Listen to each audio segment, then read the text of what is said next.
அப்பா கிட்ட போய் நான் பேசும்போது ஒரு பெரிய அரசியல் தலைவர் சரிங்களா, எம்ஜிஆர்னு வச்சுக்கோங்களேன், அவரால் பெருசாக பாலிடிக்ஸில் ஜெயிக்க முடிஞ்சது. சிவாஜி சாரால் பெருசாக அந்த பாலிடிக்ஸ் வேற வர முடியல சரிங்களா. சிவாஜி சார் எடுத்துக்கோங்க, இப்போ இது வரைக்கும் விஜயகாந்த் சார் வரைக்குமே நல்ல பேர் இருக்கு எல்லாருக்குமே. ஆனால் பெருசாக ஒரு ஸ்டேஜுக்கு வர முடியல. நீங்க பாலிடிக்ஸில் வர தமிழ் சினிமா ஆக்டர்ஸே இல்லை.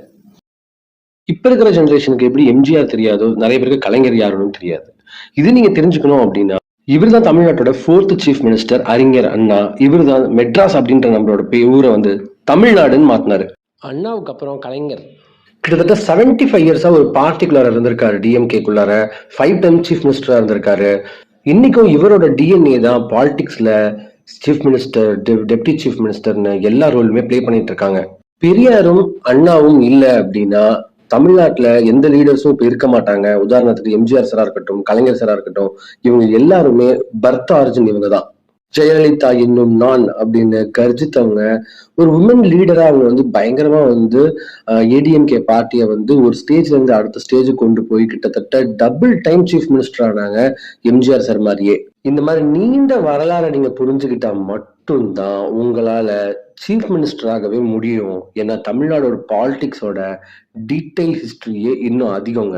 கிட்டத்தட்ட இண்டிபெண்டன்ஸ் டே டைம்ல இருந்து இப்ப வரைக்கும் நேஷனல் பார்ட்டிஸ் முழுக்க தமிழ்நாட்டுக்குள்ள முழுசா நிக்க முடியல. அது இன்னைக்குனே தெரியலங்க. சோழர் காலத்துல இருந்தும் சரி, முகல் எம்பையர் பீரியடும் சரி, பிரிட்டிஷ் பீரியடும் சரி. ஏன்னா இது தமிழ்நாடுங்க. இதுல சீஃப் மினிஸ்டர் ரோல் என்னன்னு புரிஞ்சுக்கோங்க. சீஃப் மினிஸ்டரோட ரோல்ஸ் அண்ட் ரெஸ்பான்சிபிலிட்டிஸ் என்னன்னு யாருக்குமே சரியாதுன்னு தெரியல. எம்ஜிஆர் சாரே பாத்தீங்கன்னா எம்எல்ஏ ஆயிட்டு, எம்பி ஆயிட்டு, அதுக்கப்புறம் தான் அந்த கட்சியில ஒரு ப்ராப்ளம் வந்ததுனால கணக்கு கேட்டதுக்கு அப்புறம் இவரே சொந்தமா ஏடிஎம்கே அப்படின்னு ஒரு பார்ட்டி ஸ்டார்ட் பண்ணாரு. ஆரம்பிச்சு ஜெயிச்சாரு. அதுக்கு அவர் நிறைய ஸ்ட்ரகிள் பண்ணாரு, நிறைய ஒர்க் பண்ணாரு. அவரோட ஹெல்த் எவ்வளவோ ஸ்பாயில் ஆச்சு. அவர் அப்படியே டக்குன்னுலாம் வரலங்க. சினிமாவில் ஒர்க் பண்ணிக்கிட்டே தான் அவர் பாத்தீங்கன்னா பாலிடிக்ஸ்லயும் இருந்தாரு. 5 குழந்தைங்களை தத்து எடுத்திருக்காரு எம்ஜிஆர் சார் சரிங்களா.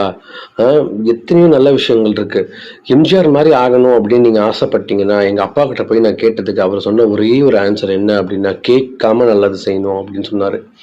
இன்னைக்கும் மக்கள் பாத்தீங்கன்னா அப்படியே கண்ணை மூடிட்டு ஓட்டு போடுற எத்தனையோ பேர் இருக்காங்க. போட்டோவும் அந்த லோகோ மட்டும் இருந்தாவே போதும் அவங்களுக்கு. இப்ப பார்த்த வரைக்குங்க எந்தெந்த ஆக்டர் சினிமால இருந்து பாலிடிக்ஸ் தனி கட்சி ஆரம்பிக்கிறாங்களோ, இல்ல அந்த கட்சியை தோத்துட்டாங்க அப்படின்னா எதிர்கட்சியிலயோ ஆளுங்கட்சியிலயோ போய் சேர்ந்துக்கிறாங்க. ஈவன் கமல் சார் கூட அப்படிதான் பண்ணாரு. எந்த கட்சி அவர் ரொம்ப ஸ்ட்ராங்கா எதிர்த்தாரோ அந்த கட்சியிலே போய் சேர்ந்திருக்காங்க. அவர் மட்டும் இல்ல, அவர் கட்சியில இருந்த துணைத் தலைவர், அப்புறம் அந்த கட்சியில இருந்த நார்மல் பீப்புள் வரைக்கும் எல்லாருமே இப்ப இருக்கிற லீடிங் பொலிட்டிக்கல் பார்ட்டி கூட தான் போய் சேர்ந்திருக்காங்க. இது காலங்காலமா நடக்கிற நார்மலான விஷயங்க. அரசியலை பொறுத்த நிரந்தர எதிரியும் இல்லை, நிரந்தர நண்பனும் இல்லை. அரசியலை பொறுத்த